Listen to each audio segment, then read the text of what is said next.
Olá, seja bem-vindo ao Rio TV Debate, que hoje vai discutir a Covid-19. Já são quase 7 meses da epidemia ou da pandemia que não deixa o mundo voltar ao normal. Conosco, aqui nessa mesa virtual, estão Aurora Issa, coordenadora assistencial do Instituto Nacional de Cardiologia, Fábio Alonso, pesquisador em virologia da Universidade Federal Fluminense, Cíntia Alves Cervantes Reis, enfermeira do Hospital Universitário Clementino Fraga Filho, da Universidade Federal do Rio de Janeiro e do Hospital Federal de Bom Sucesso, e Kátia Simões, coordenadora de eventos da Vigilância Sanitária. Eu agradeço a todos pela participação e gostaria de começar falando com o Fábio, com uma pergunta direta. Já existe um jeito brasileiro de se tratar a Covid-19? Então, o que a gente tem visto é uma diversidade de tratamentos e abordagens, né? Bastante desinformação, principalmente baseada em condutas terapêuticas empiristas, né? Sem a devida comprovação técnica. O que a gente tem visto com mais frequência são abordagens com protocolos com antibiótico terapia, né, e tratamentos sintomáticos dependendo de cada caso. Mas a definição de um protocolo oficial ainda é bastante polêmica. O tratamento inicial, ao contrário do que se fazia no começo da pandemia, é mais recomendado? Ao invés de mandar a pessoa para casa com sintomas leves, se deve medicar o paciente desde cedo?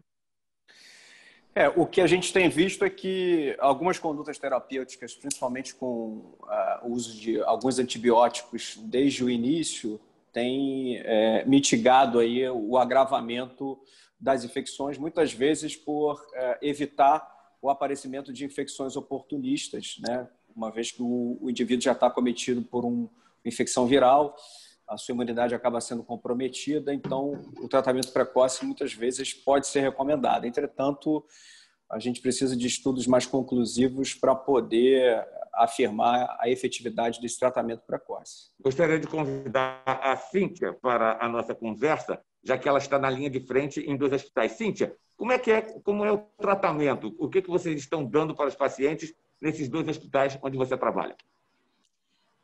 Boa tarde a todos. A minha experiência da rede federal é ainda de muitos números de casos de pacientes com Covid, principalmente entre os profissionais de saúde. A questão do tratamento que a gente faz é, primeiramente, uma triagem, porque a gente tenha outros pacientes também com outras comorbidades, pacientes oncológicos, pacientes hematológicos. Então, primeiramente, a gente faz uma triagem desses pacientes. Esses pacientes são visualizados, são assistidos de forma intensiva. Então, é um paciente que já é triado, já é encaminhado para um CTI para estar uma maior observação. Então, e aí vai todos os protocolos do Ministério da Saúde que a gente está vinculando. Se o paciente não tiver nenhuma comorbidade, nenhuma doença anterior, como é que é o tratamento? O que é que vocês indicam? O que é que vocês dão para as pessoas? Sim, tem a terapêutica medicamentosa médica, né? E tem a prescrição também de enfermagem, né? Então, tem todas as medicações que são utilizadas, né?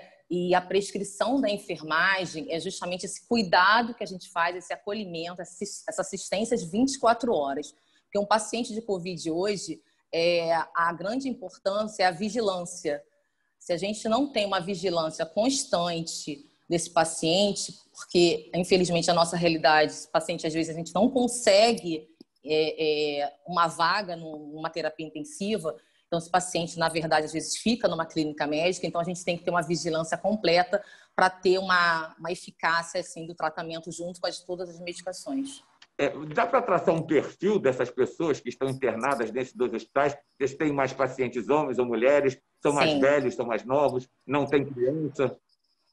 Perfeita pergunta. A gente teve um cenário no início da pandemia, no período de abril e maio, né, que a gente teve um número crescente de pacientes realmente dentro do quadro das comorbidades, né, do famoso grupo de risco. Mas hoje a gente tem um quadro assim diferente se traçando. Então, a gente tem puérperas, né? A gente tem criança, casos de criança, CTI pediátrico. Então, assim, o cenário está bem diversificado hoje. Cíntia, e como é que estão os hospitais agora? Eles estão cheios, estão mais ou menos? Já estiveram mais vazios? Voltaram a encher novamente?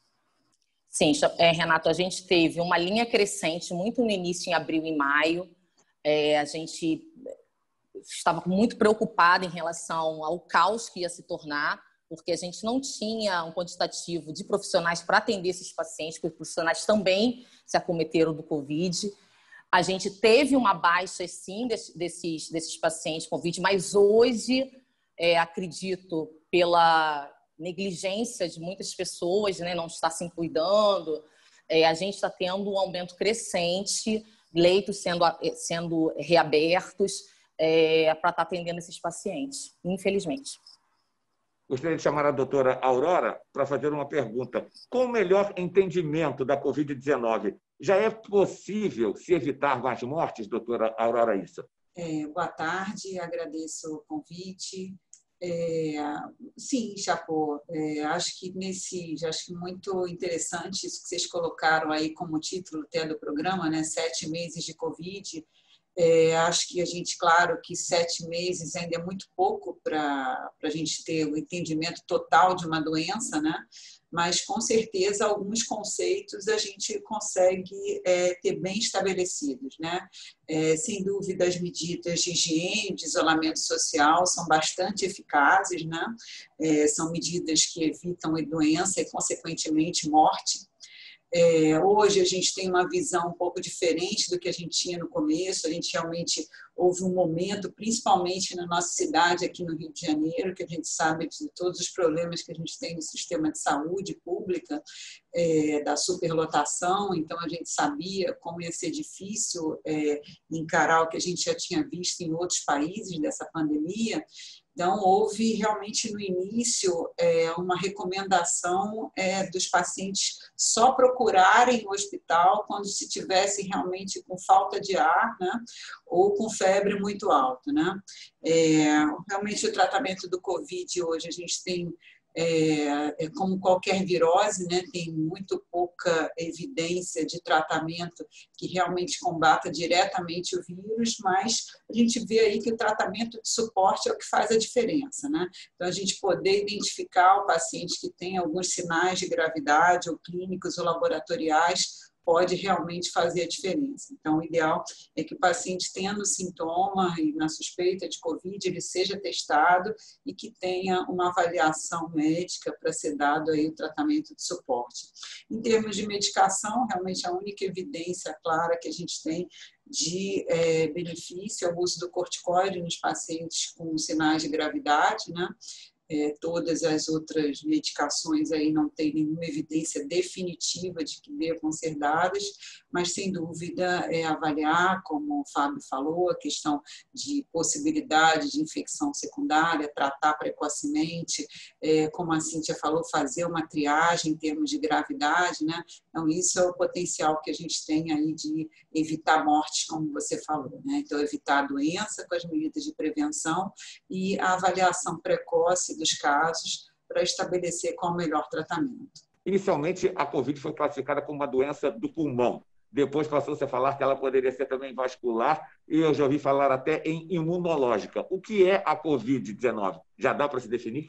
A Covid-19 é um vírus que realmente pode ter uma reação aí com o hospedeiro, né, que é com quem é infectado pela doença, muito variável, né? Tem a grande maioria dos pacientes realmente desenvolvem um sintoma mais brando, mas existe uma relação entre o vírus e o hospedeiro, que quando tem uma reação que parece ser mediada aí por inflamação, né, grave, pode evoluir para quadros com sintomas com repercussões muito importantes, né?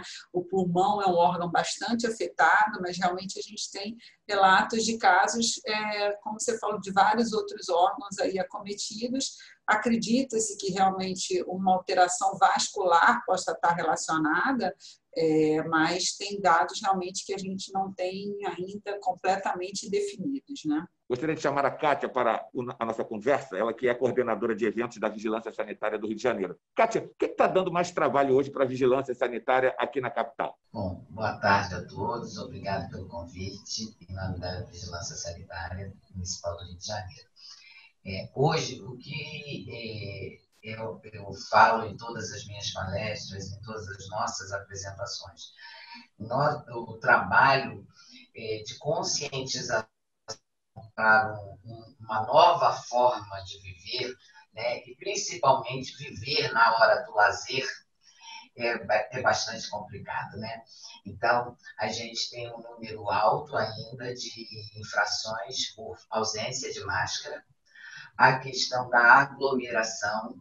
Então, se você for ver tudo que a doutora Aurora falou, tem a ver com o que eu vou falar agora, né? O que são os fatores importantes, impeditivos e preventivos a essa doença.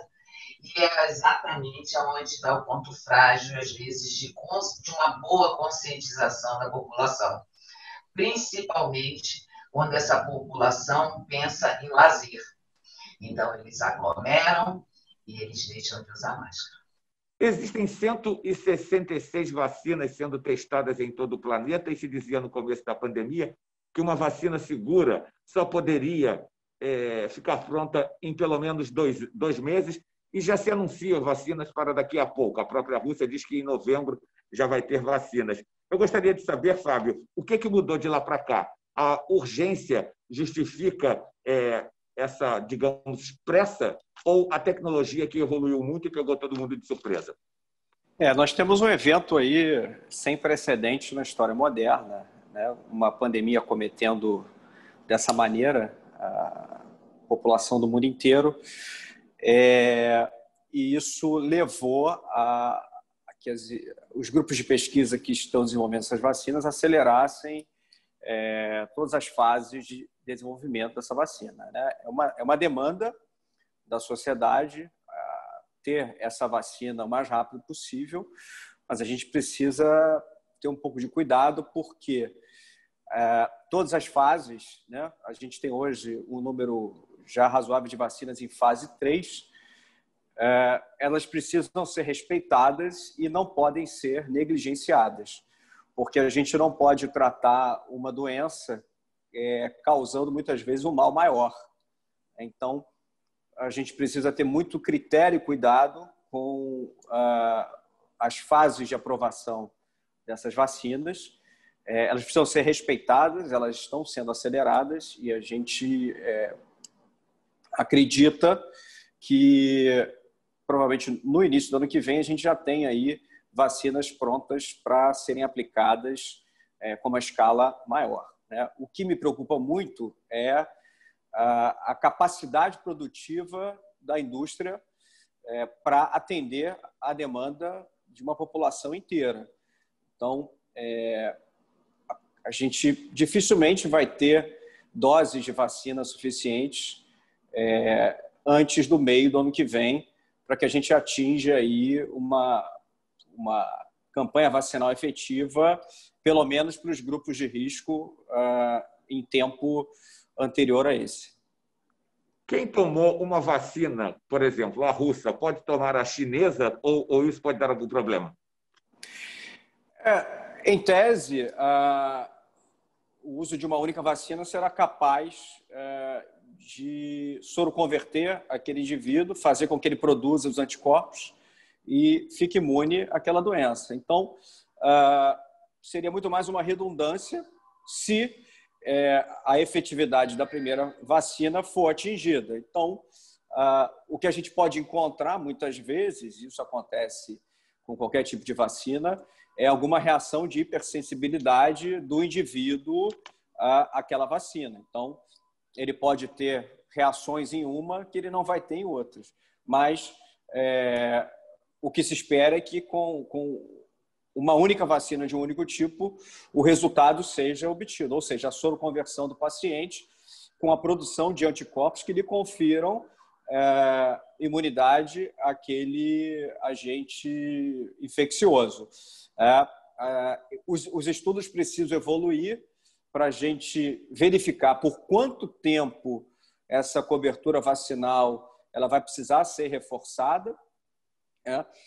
Quando a gente observa outros vírus respiratórios, a gente percebe que existe a necessidade de um reforço anual, porque a carga de anticorpos, o título de anticorpos, ele vai reduzindo ao longo do tempo. Esse é um ponto que a gente já está detectando aqui no nosso grupo de pesquisa. A gente tem observado que o título de anticorpos de pacientes que pegaram o SARS-CoV-2 no início da pandemia, em muitos casos, ele já está em fase de declínio. Ou seja, aquele indivíduo que ganhou uma imunidade herdada por uma infecção inicial, ele já começa a ficar suscetível a uma reinfecção pelo declínio dos seus anticorpos de memória, que são as IgGs.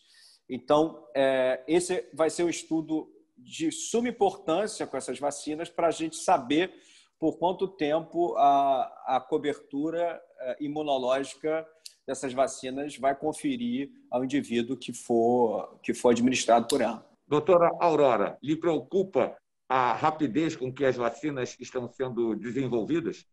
Chapô, na verdade, as vacinas, a produção das vacinas, elas têm que seguir todo um protocolo clínico, né, de estudos. A gente viu recentemente o caso de uma suspeita de reação adversa, foi interrompido o uso da vacina, e quando foi possível estabelecer que não tinha uma relação causal, continuar aí o estudo, né? Então, na verdade, eu acho que a gente tem que respeitar o tempo, né? Os laboratórios, os pesquisadores têm que, isso tudo tem que ser documentado, né? E comprovar que todas as fases necessárias foram realizadas, né? A gente não pode realmente querer que a vacina venha antes do tempo, que é o tempo necessário para ter uma segurança clínica, né, no uso da vacina, né? Então, realmente, acho que a gente, pelo impacto aí da pandemia, realmente a gente tem vários, felizmente, né, vários centros de pesquisa, vários laboratórios que se envolveram aí nessas pesquisas, e a gente vamos torcer para ter aí no tempo mais rápido, mas dentro da segurança necessária, né? Pelo que a senhora sabe até agora, qual lhe parece a vacina mais promissora? Essa aí, acho que isso a gente não tem como dizer isso agora. Infelizmente, a gente não tem nenhuma vacina que tenha chegado à fase... A gente só consegue ter segurança quando chegar à fase final, porque justamente essas fases existem porque em alguma delas a gente pode detectar alguma necessidade de ajuste ou de inconsistência no uso da vacina. Então, como nenhuma delas chegou ao final da fase de estudos, de testes, nenhuma delas pode ser considerada mais promissora nesse momento. O Fábio tocou num ponto que eu ia chamar já, a reinfecção. A senhora já pegou casos de reinfecção comprovados?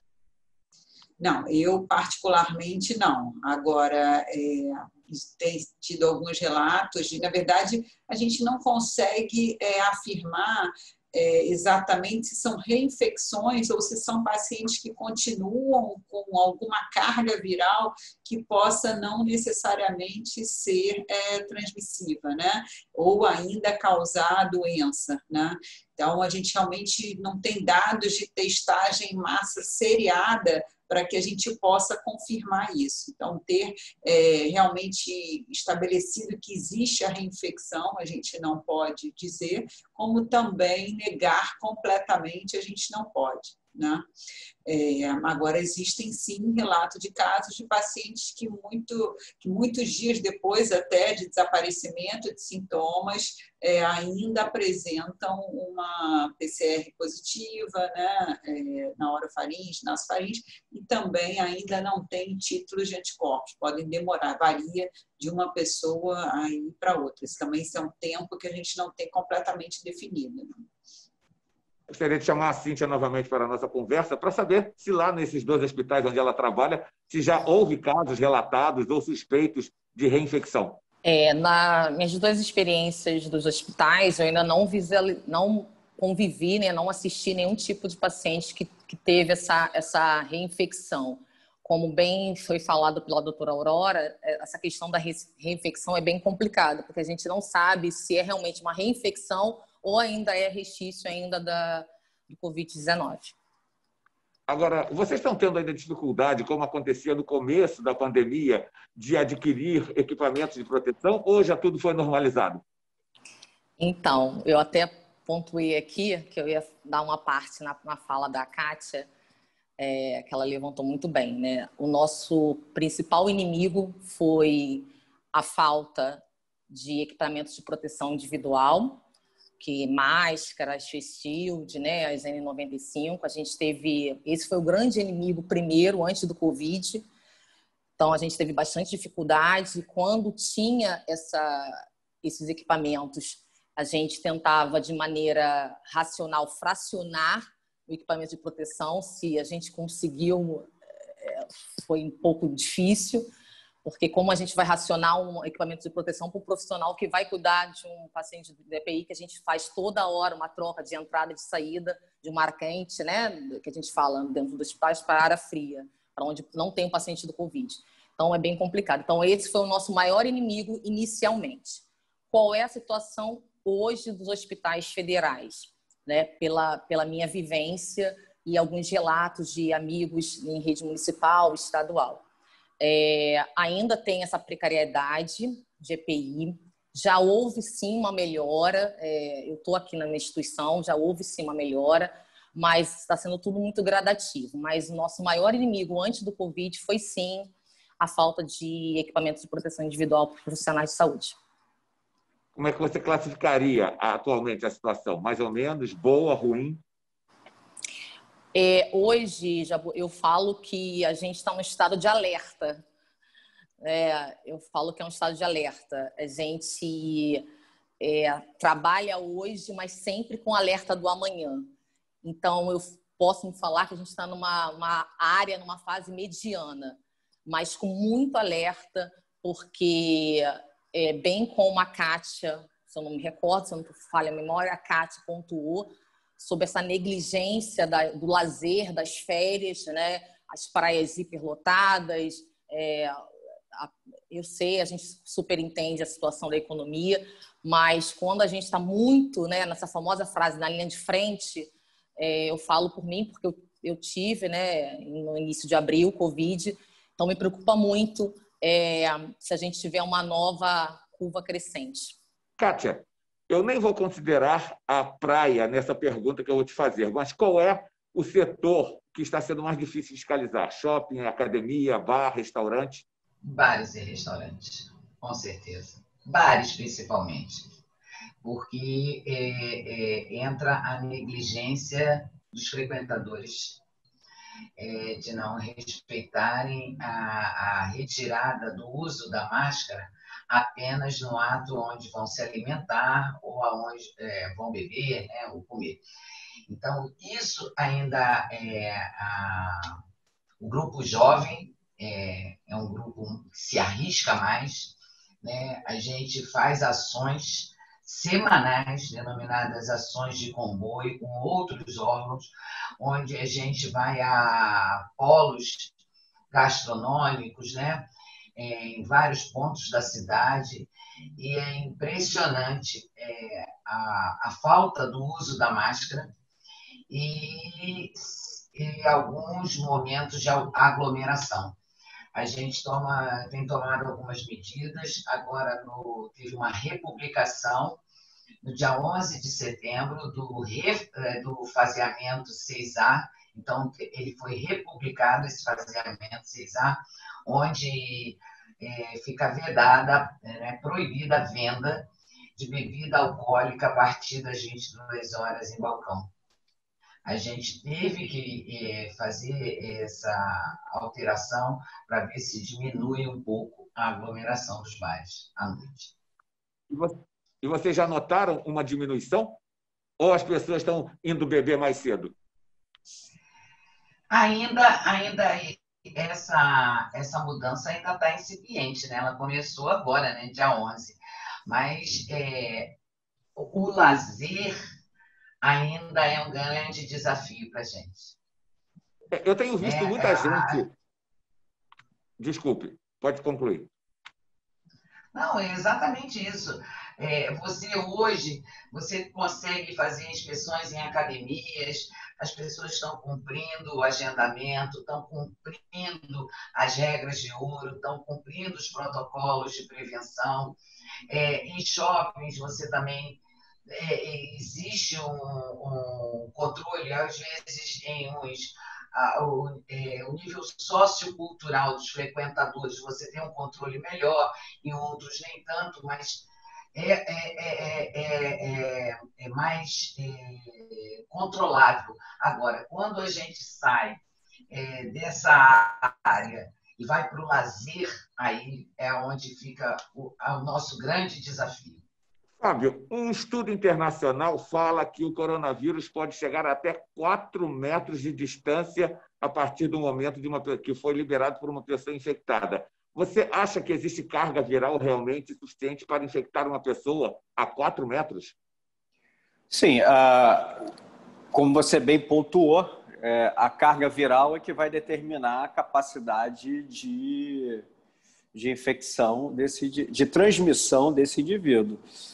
E se a gente considerar ambientes confinados, com refrigeração, ventilação artificial, como, por exemplo, ambientes atendidos por ar-condicionado, esse vírus ele pode ficar suspenso em partículas no ambiente e esse raio de capacidade de transmissão ele pode atingir, com certeza, essa distância. Entretanto, a gente também precisa atentar à possibilidade dessas partículas virais ficarem depositadas em superfícies, né?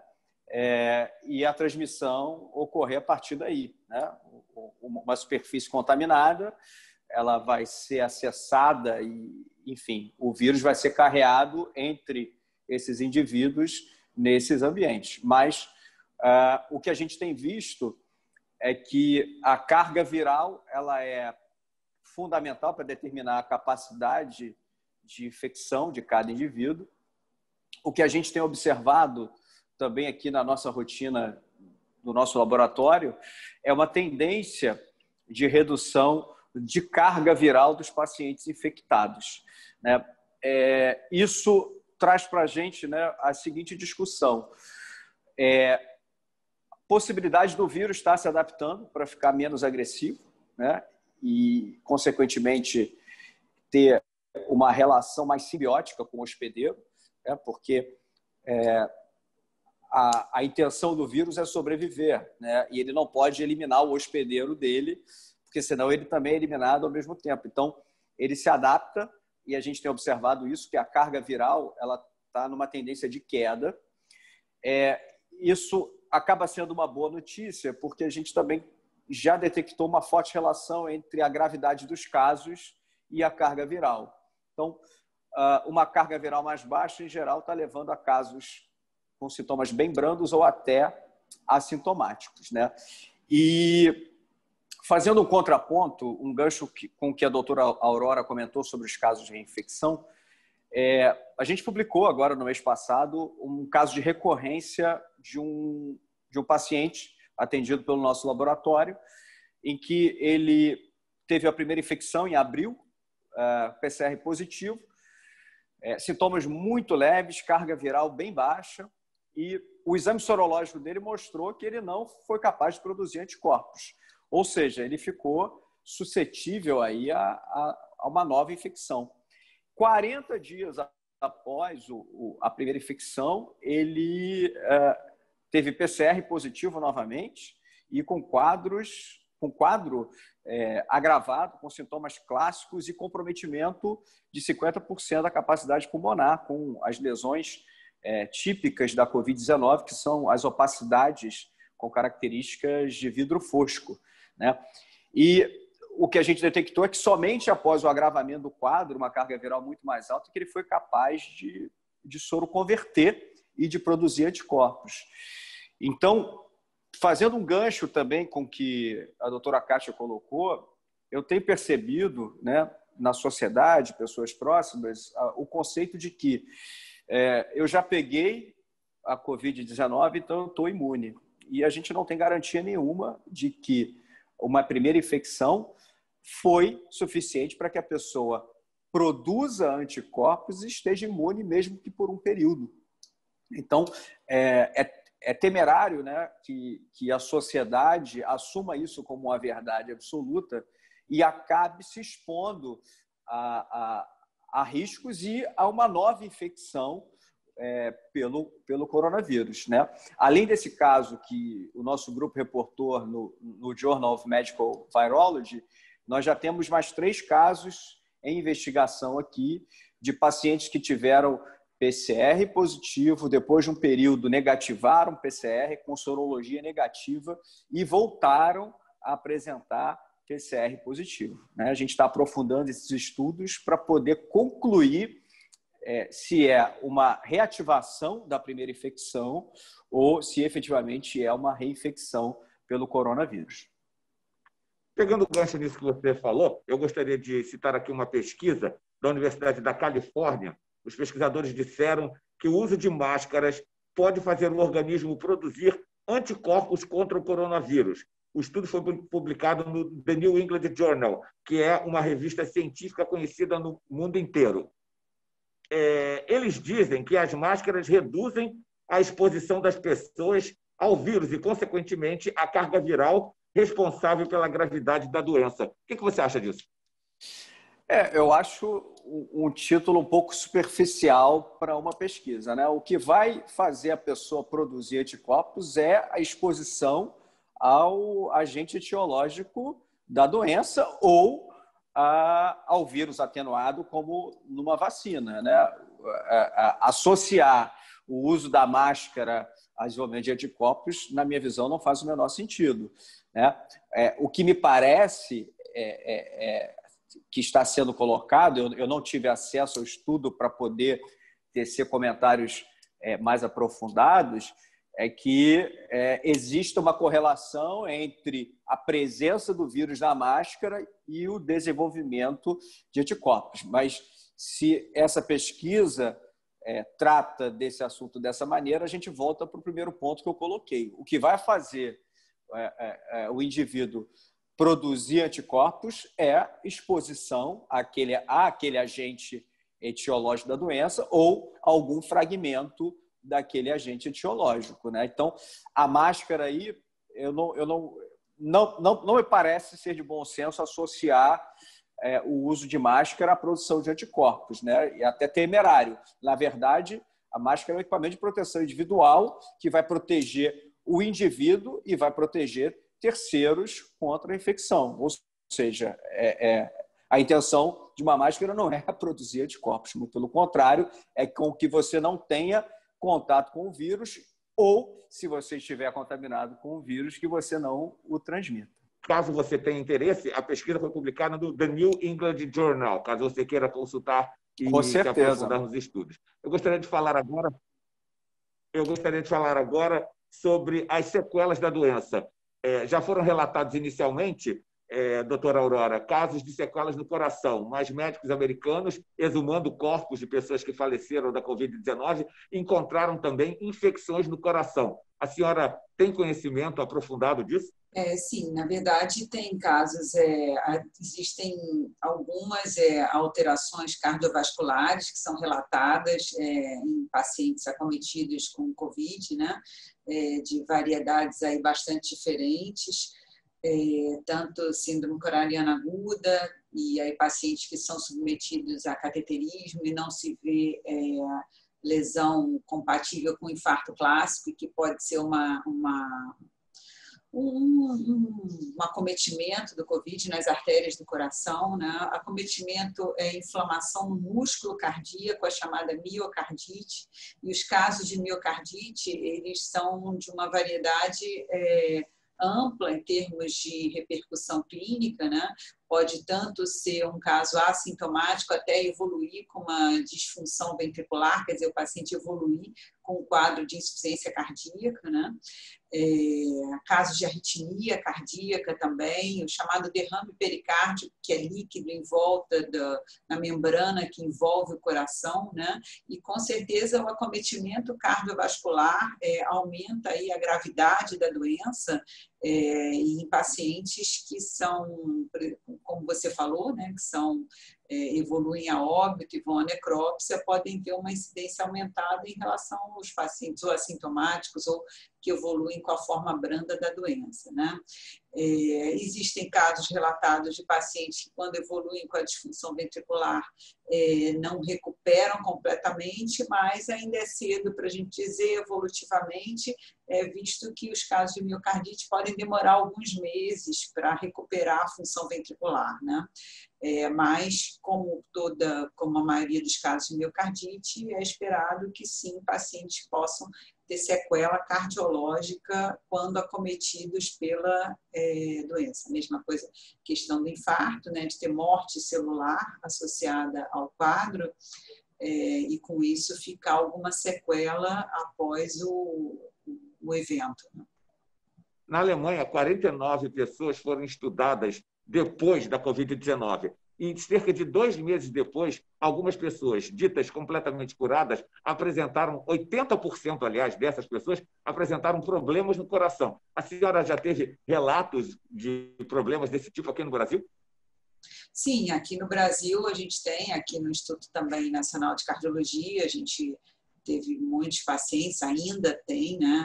Infelizmente ainda tem um número significativo aí de pacientes COVID, e a gente vê algumas afecções cardiológicas e, como são quadros recentes, pacientes que ainda não se recuperaram completamente a função ventricular, né? Tanto tem casos que recuperou completamente a função ventricular, como tem outros que ainda não recuperaram, né, a função cardíaca, né? Bem, nós estamos chegando ao final do debate. Como sempre acontece, a gente deixa um minutinho para as considerações finais de cada convidado. Eu começo com a Cíntia Alves Cervantes Reis, enfermeira da UFRJ, do Hospital Clementino Fraga Filho e do Hospital Federal de Bom Sucesso. Gostaria de agradecer o convite e deixar só mais uma reflexão, né? Da gente realmente fazer acontecer essa conscientização, que eu acho que é a primeira coisa que a gente possa fazer para que a gente não veja tantos casos assim dentro dos hospitais, e parabenizar aqui todos esses eixos que nós apontamos, porque eu entendo que o Covid-19 a gente vai vencer, sim, mas quando a gente tiver o que está acontecendo hoje, né, a gente conseguir unir a pesquisa, a vigilância, a parte médica, a parte da enfermagem, porque sem esse trabalho multidisciplinar, a gente não consegue, porque é um vírus novo, né? É um vírus muito personalizado. Então, tudo é novo, desde a da entrada do paciente até a saída. Então, a gente teve que se reconstruir, se ressignificar em toda a assistência. Então, agradeço a todos aqui. Passo a palavra para a Kátia Simões, coordenadora de eventos da Vigilância Sanitária do município do Rio.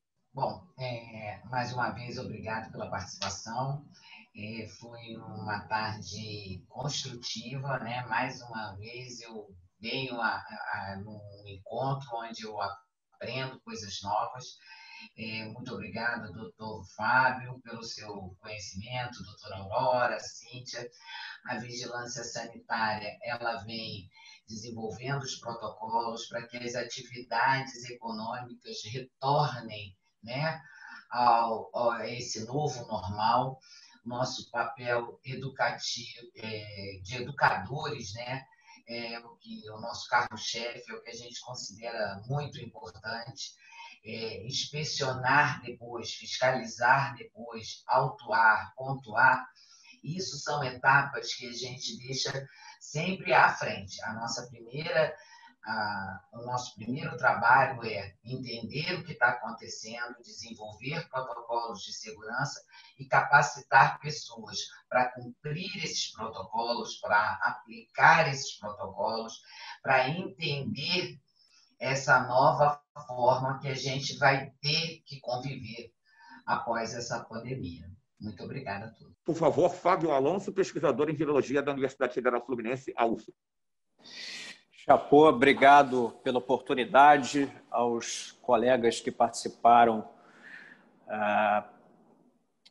desse evento, oportunidade ímpar da gente discutir o assunto de maior relevância do momento. A gente vive uma pandemia sem precedentes na história moderna. Nenhum país do mundo estava preparado para enfrentar uma pandemia. Essa aqui é a grande verdade. A gente está aprendendo muito com essa pandemia, está descobrindo muita coisa sobre o coronavírus, ainda vai descobrir. E eu acho que a gente tem que aprender muito com os erros cometidos nesses 7 meses, né, que é o tema aqui do nosso debate, porque provavelmente outros vírus irão aparecer. A gente provavelmente vai viver situações semelhantes no futuro e a gente tem que estar mais bem preparado, tanto na retaguarda. A gente tem que investir na saúde básica, nos leitos disponíveis e não simplesmente ser pego de surpresa e querer resolver problemas de anos com a superlotação de hospitais públicos em alguns meses, né? Isso não vai funcionar, não funcionou e a gente tem que levar isso como aprendizado. Então, que essa pandemia aí faça a sociedade crescer, né? E que a gente atente aí para essas demandas que a gente precisa muito, principalmente em saúde pública. E, para terminar, a Aurora Issa, coordenadora assistencial do Instituto Nacional de Cardiologia. Bom, Chapô, eu também queria agradecer muito aí a participação, parabenizar a iniciativa sua e de toda a imprensa que busca informação de qualidade, né? Eu acho que como a gente pôde ouvir hoje aí um pouco com os participantes, né? Acho que o respeito à ciência é fundamental, né? A gente evitar mais do que nunca o achismo, o empirismo e ouvir e também cobrar das autoridades públicas que sigam o que a gente tem de evidência científica. A gente realmente nesses 7 meses foram meses de aprendizado, de muitas perdas, né? Todos nós, com certeza, cada um pode quantificar aí as perdas que teve, institucionalmente, pessoalmente também. E a gente sabe, obviamente, das dificuldades que é ficar aí, né, confinado, manter a quarentena, mas é um momento em que a gente ainda tem que seguir as regras de distanciamento e nas atividades que a gente necessita fazer no dia a dia, priorizar o que a gente precisa fazer em termos de cuidados pessoais de saúde, exercício físico, mas de forma segura, né, visto que a gente ainda tem muitas dúvidas no cenário dessa pandemia. Eu agradeço novamente a vocês 4 pela participação e a você que nos acompanhou de casa pela televisão ou de qualquer parte do planeta pela internet. Até o próximo Rio TV Debate.